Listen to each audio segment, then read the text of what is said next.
So I think you guys are really going to appreciate what this guy has to offer, and for us, let's see what you guys. Hello, everybody. Can everybody hear me okay? So, anybody here like really slow websites? One person.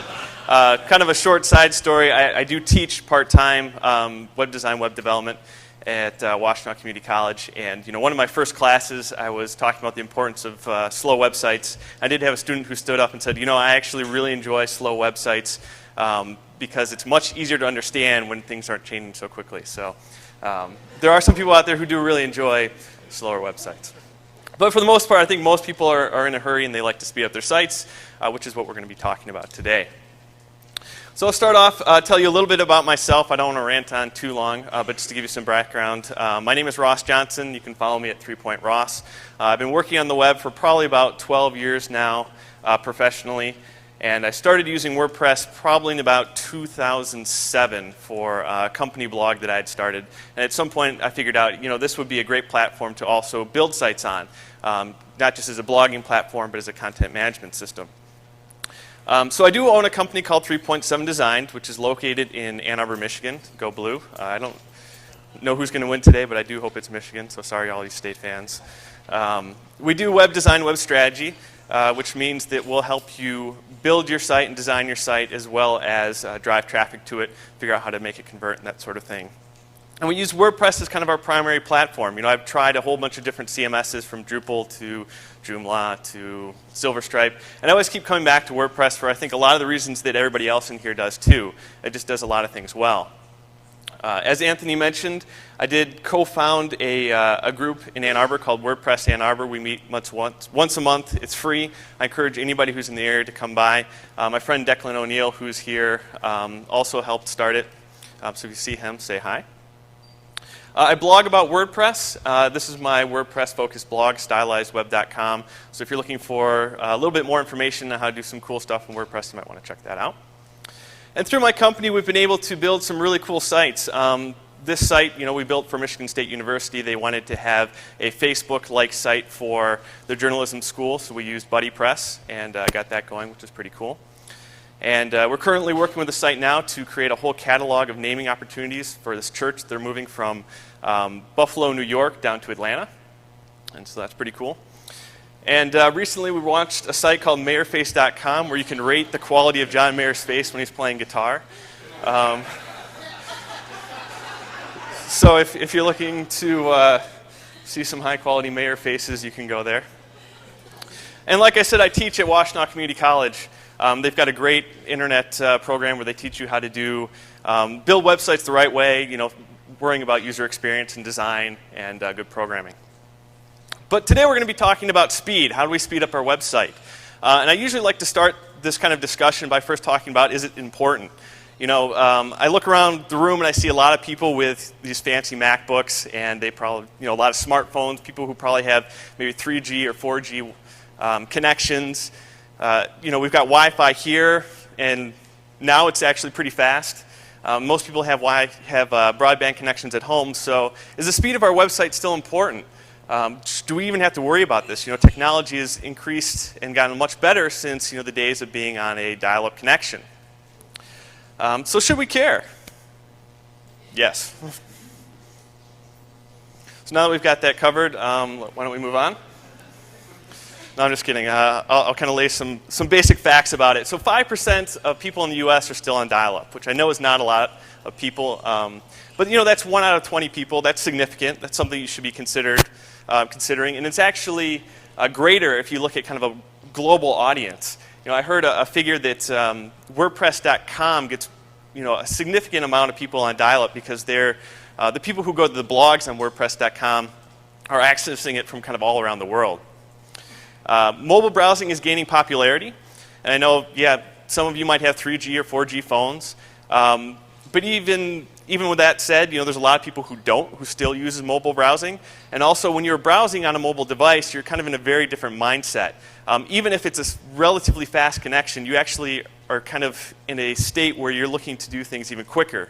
You're looking up something pretty quickly. You don't want to have to wait to download a lot of images. And we're actually less patient than we were back when we were on dial-up. It used to be that you accessed the internet on dial-up and you kind of had the mindset that it was going to take a while. You're not going to get access to instant information. You'd have to wait some time in between page loads. So we kind of had it built in that the internet is inherently a bit slow. But now that we're on broadband connections and we have smartphones and we have 3G connections or 4G or whatever you have, we're actually much less patient. We expect things to be a lot faster. One fact that surprised me is that 53% of DVR subscribers use their DVR to skip commercials. That means the primary reason that they're using a DVR is because they don't want to wait 30 seconds for that commercial to end before they can get to their TV show again. And if you look at the popularity of instant media, it's growing rapidly. The services that give us instant access to content and information are the ones that are growing very quickly. iTunes is really successful because it's easy and you can get your music, you can get your videos, you can get your TV right away. You don't have to go to the store. Same with Netflix and its kind of streaming capabilities. That's gaining popularity because it's instant. You can right away get that movie you want to watch. You don't have to go rent it. And of course, Google, you can find almost anything you're looking for instantly. And these are all things that are growing rapidly. So as a society, we're kind of used to being able to get things right away as soon as we want it. And this is so ingrained in us that we need an option on Pop-Tarts to microwave. Because we don't want to wait to actually put the Pop-Tart in the toaster. That takes too long. Because if you're in a hurry and you want to go and have breakfast before you go out to work, you might only have apparently 3 seconds. So we're kind of at a state where we don't feel like there's an excuse. There's no excuse for you to have a slow website. Now, I can kind of talk hypothetically about how we feel as a society, but people actually have done a lot of studies on the effect of a slow website on your users and actually kind of your business and how that affects revenue. And one study showed that you could lose up to 33% of your visitors if it took your page longer than 4 seconds to load on a broadband connection. 4 seconds. So that means if it takes longer for your page to load than it does to microwave a Pop-Tart, people are going to leave. Another study showed that for every 100 millisecond increase in load time, sales would decrease by 1%. We're talking about milliseconds here. This isn't even a whole second. This was done by Amazon. Google started playing around with the amount of results that they would show on a page. Typically you see about 10 results. They tried switching that to 30, and they found that that increased the load time by about half a second, but resulted in a 20% drop in traffic. And Google thinks that site speed is so important that they recently announced that they're going to rank sites higher that load faster. So they feel that the experience of a fast site actually makes your site more relevant. And that by showing you a site that loads quickly, it's going to reflect better on them. So by improving your site speed, you can actually improve your search engine optimization. A study from the University of Nebraska said that tolerable wait times have decreased to about just 2 seconds.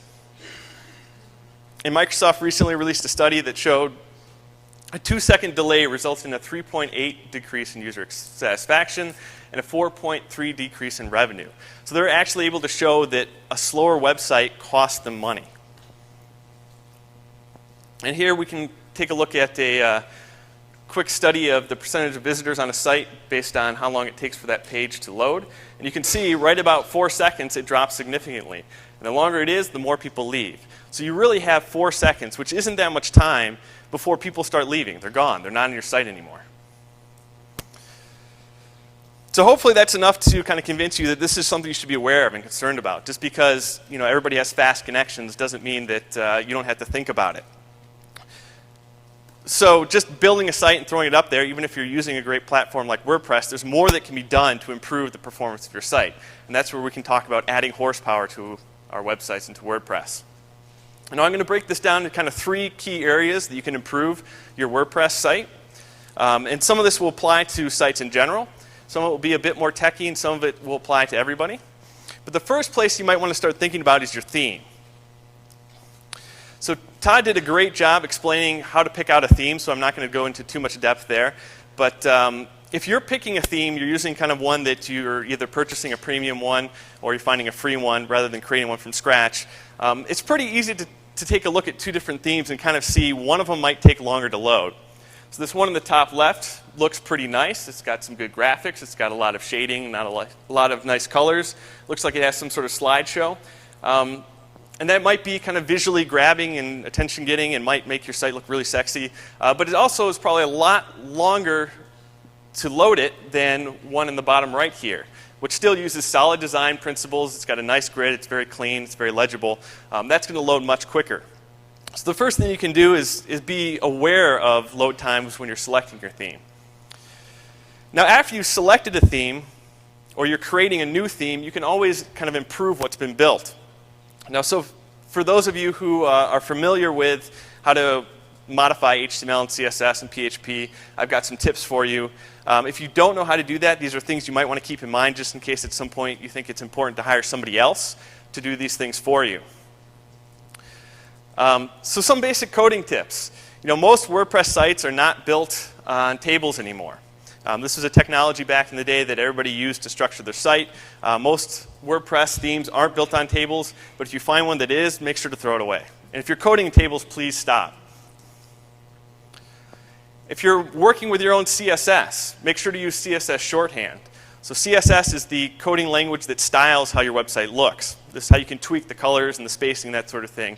And you can write out CSS in two different ways. One where you give out each instruction individually. For example, if we're going to modify the margin of a particular element, we could say the top should be this far away and the bottom should be this far away and the right should be that far away. And that takes up there's a lot of instructions right there. And that actually adds to the size of your website that needs to be downloaded when you can combine it into one line down there at the bottom.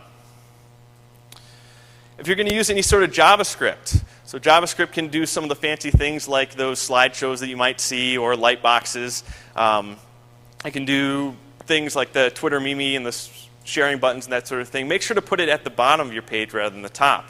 What will typically happen is if you have JavaScript within your page somewhere, the browser will load the page up to that point, and then it has to halt while it executes and runs that JavaScript, which will kind of cause the page to hang and might prevent people from seeing the rest of the content of that page until that JavaScript is run. And compress your JavaScript files, or compress all your files. So typically, when you have a file and you're working with it, it's bigger than it needs to be. Once you get it to a point where you don't need to edit anymore, you can run it through what's called a compressor, and it will actually shrink that file size. And from that point on, that file, when it's sent from that server to the user who wants to see your site, it's significantly smaller. So it takes less time for them to download it and then see your site. So I've got some tools that you can use for optimization.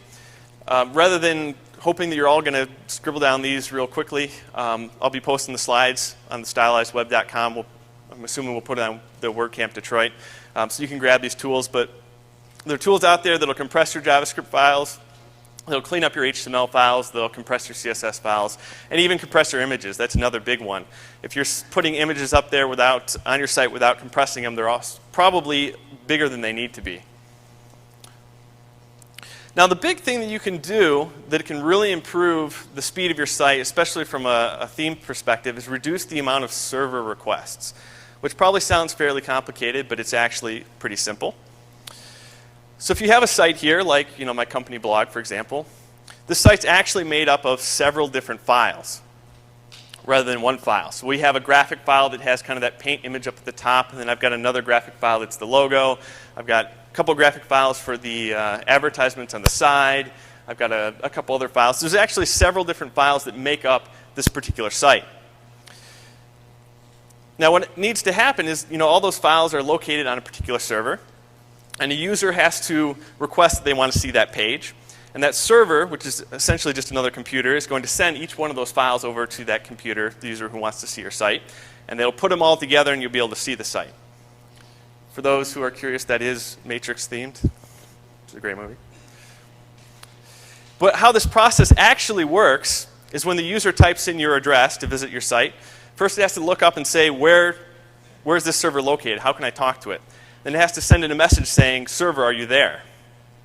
The server then responds and says, hello, computer, I'm here. And then the end computer, the browser, the person who's accessing your site says, can I have this particular file? and then the server sends that file back. And so this process of sending that one file, that lookup, that just request to get that file, often takes longer than the amount of time it takes to download that file. Which means for every additional file you have on your site that makes up your site and your design, every additional photo, every additional style sheet, every additional piece of JavaScript, it's going to increase the size or the time it takes to download your site and access your site significantly, even if those files are tiny, because that process of asking for that file and actually getting it takes a long time. And to make this worse, typically most browsers are set up so that you can only request 2 files at a time from a particular server. So if you have 20 files that make up your website, the different images and the different style sheets and the different template files, you can only grab those 2 at a time. So it has to wait till you get those 2 files before you can actually get the next 2 files. Then you have to wait till you get the next 2 files. So while this does happen fairly quick, when you only have 4 seconds before people start leaving, this is a significant problem. And this is where a lot of sites end up being slow. So ultimately, you need to start thinking about less is more. Now, the easy way you can kind of go about improving your site right away is, okay, you could use less images maybe. But not everybody can do that. So a good trick is to combine files. So even if you use a nice, expensive premium theme, that theme might have 3 style sheets that make up how that theme looks. And the reason people typically do it this way is because it's easier to code when you split things up and segment them in such a way that it's kind of easier to keep track of what's controlling what the font looks like versus what controls what the background looks like and having those in different files. So this is something you can do with CSS files. So all your style sheets you can combine, maybe your theme uses 5 different CSS files and you can combine them into one. It's also true for JavaScript files. A lot of times, one JavaScript effect, so one slideshow might have a library that controls all the animation, and it might have one that instructs what piece should do the animation. So you might end up with 2 or 3 JavaScript files just to do one animation. And same with image files, using a method called sprites. So this is a common technique that a lot of the bigger sites have started doing. And this is where it used to be that if you had kind of a graphical navigation up here, like at the top here, home about services, that sort of thing, you typically want some sort of roller effect, meaning that you have kind of what the button looks like when the mouse isn't over it. When you hover over it, it looks slightly different. Maybe it gets darker, maybe it gets lighter, something like that. Or if you're on that exact page, maybe it's a slight different color. And what we used to do is that the home, kind of in its natural state, the mouse isn't over it, would look one way. And that would be a single image. If you put your mouse over it, you would actually load a different image in its place. So that'd be 2 images. And then if you had a different button for what it looked like when you're actually on that page, that's kind of like the active state, that would be a separate image. So one item on your navigation might have 3 images. And if you've got, looks like we've got 6 up there, that ends up being quite a few images just to make up your navigation. So what people have found out you can do is you can actually combine those. So that's the second graphic over here. So you've got all of your images for your navigation put into one file, and then you only show the portion that's relevant. So that's one file that has to be downloaded versus quite a few. And then just kind of instead of flipping the image, you just kind of show a different portion of the image. So that whole image would shift upwards, and you'd see kind of the rollover state, which looks kind of yellow, or the active state, which is slightly darker. And there's some great tools that will help you do this. So if you're not a programmer, if you just are downloading a theme, you're buying a premium theme, that sort of thing, and you don't want to have to go in and try and combine files, there's some great plugins out there, and again, these slides will be on there, that'll do this for you. So WordPress, somebody's written plugins that'll automatically combine all your CSS files. So all you have to do is install that plugin, it'll combine them for you, and you don't have to worry about trying to combine them yourself. It does that on the fly. Same with the JavaScript files, and there's a site out there also that'll actually create sprites for your website. So if you're interested in doing this sprite image technique to try and save on the amount of images on your site, you can go to the site csssprites.com, and that will load your website, look for opportunities to combine all those files, and then send you the sprites, which you can then use on your site. So if you've applied those tips and techniques to your theme, the next place to look is your actual WordPress setup. Now, there's a lot that can be done here as well. And part of the things you want to kind of keep in mind when it comes to WordPress is it's built on a different technology than if you were just kind of directly editing and coding a website. So it used to be that people would open up a text editor and they write HTML by hand, and that's how you come up with a page. And that's actually faster to load than a site on WordPress typically, because it's less that has to be done. Because WordPress is built on a scripting language called PHP. All your information is stored in a database that's typically a MySQL database. And so there's more going on. When somebody accesses your website, in order to see something like this, the blog page, what actually has to happen is the user talks to the server, says, I want to see this page. The server then has to access a template file, which has some programming and code in it that actually has to be run. So the server is actually just a computer like your laptop or your desktop. And if you can imagine, you've opened a program before and it takes some time to run, that's because it actually has to run some of that code. And so it actually takes time to run that programming that WordPress is powered by. And then that template file has to call out to the database and access your content, which can take some time, then put it into the template, which is then given to the server to give back to you.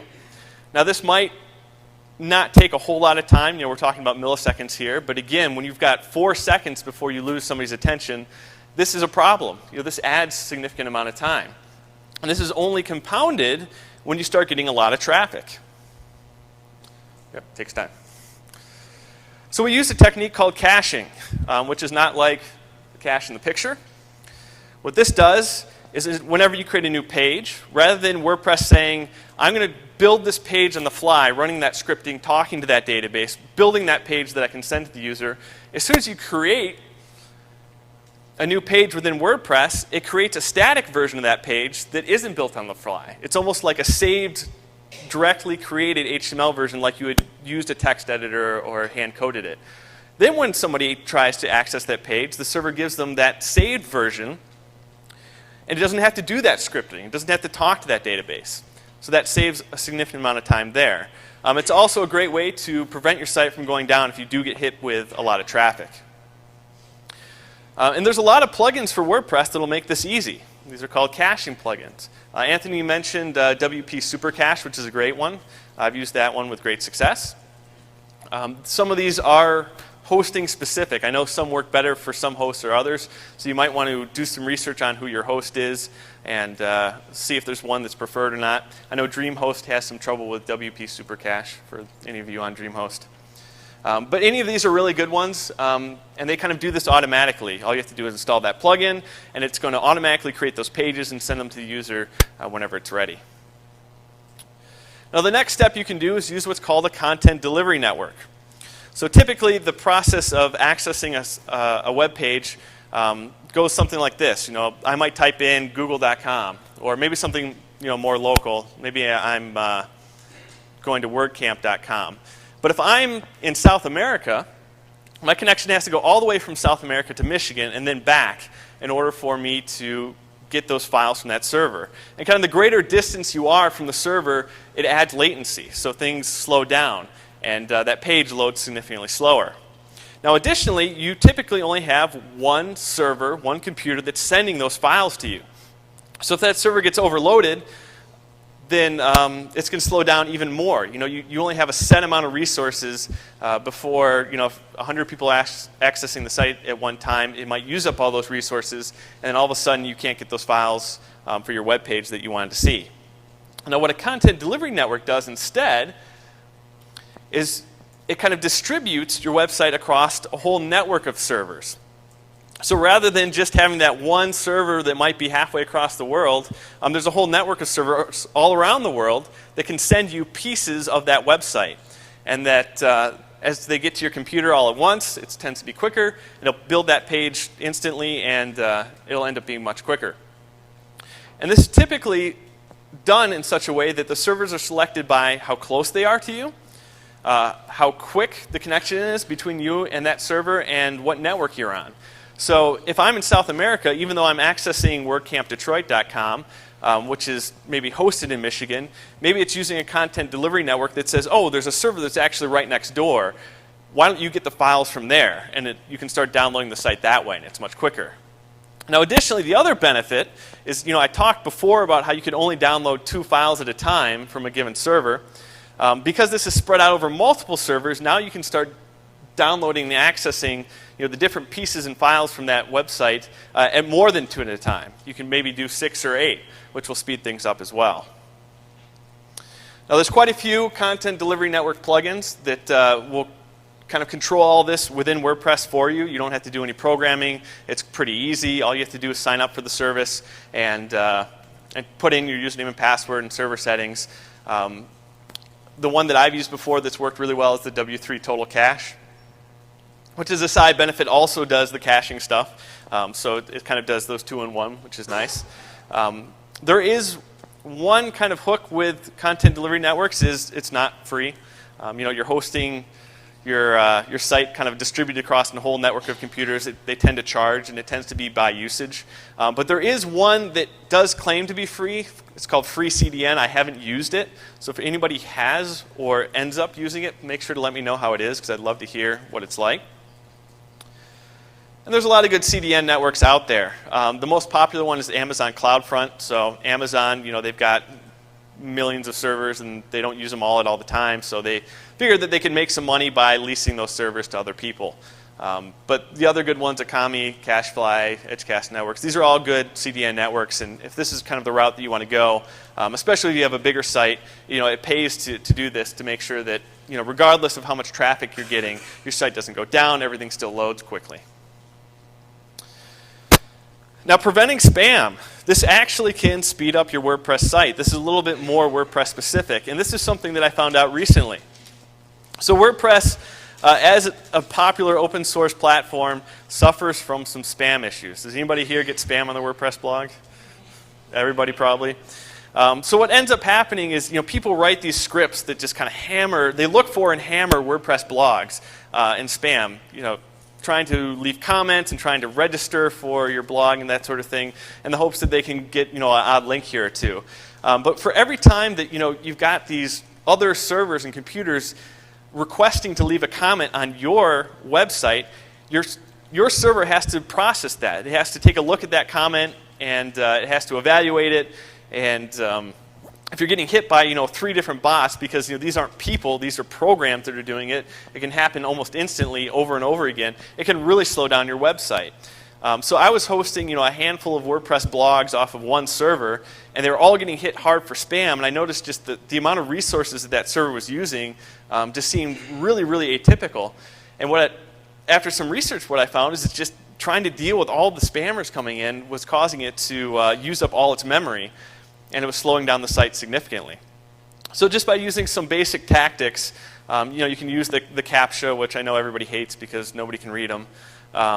That is one method, or you can use some other plugins that kind of do some comparison and say, does this look like a spam comment? And they kind of compare it to a spam database. And that's like Akismat. That's the one that's actually created by Automatic, the people kind of behind WordPress. That's a good one. And there's some other ones, you can check them out. But the point is to use at least 1 or 2 of them and layer them and do it in such a way that, find what's working for you in preventing spam, because that will help your site load faster. If your server doesn't have to deal with kind of all the spam coming in, it can serve up content pretty easily. And the last area you're going to want to look at is your hosting. So this is kind of the computer that has your website on it that's sending the files to people who want to see it, who's sending the website over the internet connection. And this is kind of where, everything stems from. So this is a really important part. And there's 3 common options that you're going to run into when you're selecting your hosting. There's some kind of fringe ones out there like cloud-based hosting, but I'm going to go over kind of the 3 common ones. And the first one is using a shared network. Or a shared host. And what a shared host is typically there's one computer, one server, that's actually hosting several websites. So if you don't know what kind of host you have, and it's cheap, it's probably a shared host. The benefit of a shared host is that it's cheap. You really don't have to pay much. You're talking probably $1 to $5 a month sort of thing. But the downside is it's not just your website on that computer. There might be 10 websites, or 20 websites, or 100 websites. It's really in the host's best interest to fit as many sites on that one computer as possible, because that's when their profits go up. So If your site is doing fine, and another site that's hosted on that same shared server all of a sudden gets a link from CNN.com, that could take every site down on that entire server, including yours, and you've got no control over that. You've got no safety. Or if you've got somebody who has some crazy script on their site that's using a lot of resources for that one server, that's going to affect your site as well. So you're kind of at the mercy of what the hosting provider decides to put on that server and what everybody else's site's doing. Now the next step up is called a virtual private server, which is a bit better. It's a little bit more expensive, but still fairly affordable. And in this case, you still have several sites hosted on one computer, but you get a dedicated amount of resources for that computer that nobody else can touch. So even if one person's site gets hit by CNN.com and their site goes down, you're guaranteed to have the resources to keep your site going. So that tends to be quite a bit faster. You kind of don't take those risks, and you don't have to worry about, is some other site on the server going to nuke my site in the next 5 minutes? The downside is that it's still all hosted on one computer. There's still things that could happen. If one person's site actually causes that server to crash, that might cause your server to crash as well. And kind of the mecca is the dedicated server. That means you've got one computer hosted on a hopefully fast internet connection, and that server is all yours. You only host your own sites on it. This tends to be more expensive. It is a lot safer. You get more control over what that server is doing, so there's ways to optimize it even further. The downside is typically you have to maintain that server yourself. So if you don't know how to maintain a server, you're probably going to have to hire somebody to do that. So it's a bit more expensive, but if speed and reliability is important, you do have to, you probably do at some point want to jump up to the dedicated server. And you can do some basic server tweaks to improve the performance of your server. The first easy one that anybody can pretty much do, especially with WordPress, is causing all your files to be compressed with gzip. So like I said, a web page is probably made up of anywhere from 10 to 100 files that are all kind of put together and then sent over the internet connection to your computer. Those actually can be compressed at the server level. I mean, you're going to shrink each one of those files using a technology called gzip, which is very similar to just zip files, if anybody's familiar with those. They're sent at a smaller size over the internet connection to your browser, and your browser automatically will unzip those and display the page. And that's going to happen much quicker than if they were at full file size. And while that sounds fairly complicated, WordPress has 3 plugins that will do this automatically. So all you have to do is download one of these plugins, enable it, and if your server supports it, this will instantly speed up your WordPress site significantly. And again, these slides will be posted online. And the last thing to do that's pretty easy is use what's called virtual domains. So everybody's probably familiar with the idea of you can have yourdomain.com. But you can actually set up mirrors of yourdomain.com. So through your hosting control panel, you could have subdomain css.yourdomain.com or images.yourdomain.com or videos.yourdomain.com. And all that's going to do is if you were to type in any one of those, it would go to the exact same website if you just typed in domain.com. But the benefit here is you're kind of getting around that stumbling block of you only download 2 files at a time from one given server. So if every time you reference a style sheet, you're doing it from the CSS, or every time you're posting an image, you're referencing it from the images.domain.com or the videos.domain.com, all of a sudden you can download a lot more files at the same time. Users can, and it's going to be much faster. And you don't have to use a content delivery network to do this. So it might be a cheaper, more affordable way to kind of get past that 2 at a time file stumbling block. So thank you. That's kind of some key things you can do to speed up your WordPress site, make it a lot faster. Make sure to check out those plugins because those are some pretty easy ways to make your site faster. Do we have time for questions? All right, so I got time for questions. Go ahead. As far as image size and speed, does it make a difference whether you shrink the image or you upload it with WordPress, or if you just use the scale image size in the WordPress dashboard? Well, there's 2 kind of different ways that you're going to shrink the size of an image. One is the actual physical dimensions of an image. So you can shrink it and make that image smaller, what's going to make the file size smaller. But you can also change the level of compression. So typically when you're saving it through an image editing tool, you have the option of choosing what level of quality you want. And that's something that WordPress isn't going to really do for you, as far as I know. Does anybody? I don't think WordPress does any compression, changes. So what you'll want to do is save it first at whatever quality level you want, and then you can shrink it through WordPress later, because that'll make it even smaller.